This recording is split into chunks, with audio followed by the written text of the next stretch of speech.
भाई राघव चड्ढा की ये वाली वीडियो देखो, तुम्हारे दिल में ना उसकी जो कीमत है वो और बढ़ जाएगी।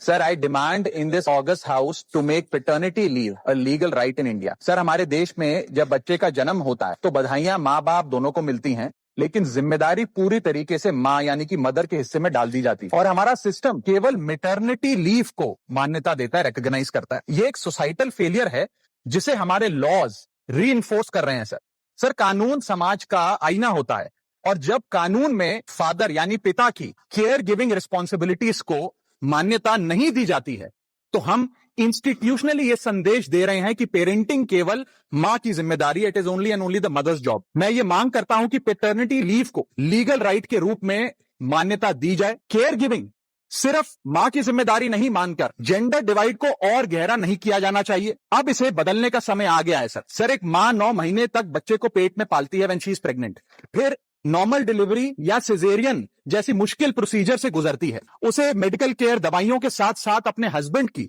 फिजिकल, मेंटल और इमोशनल सपोर्ट की भी जरूरत होती है। पति की भी बीवी के प्रति केयर गिविंग रिस्पॉन्सिबिलिटीज होती हैं, सिर्फ बच्चे के प्रति नहीं।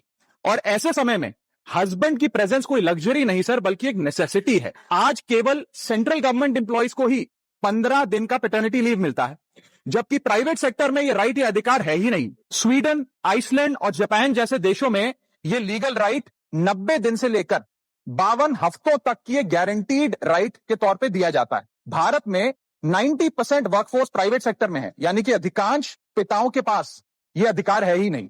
इसीलिए मैं सरकार से मांग करता हूं कि पैटर्निटी लीव को लीगल राइट बनाया जाए, क्योंकि केयर गिविंग सिर्फ मां की ही नहीं बल्कि एक shared responsibility of both the mother and the father. Thank you sir.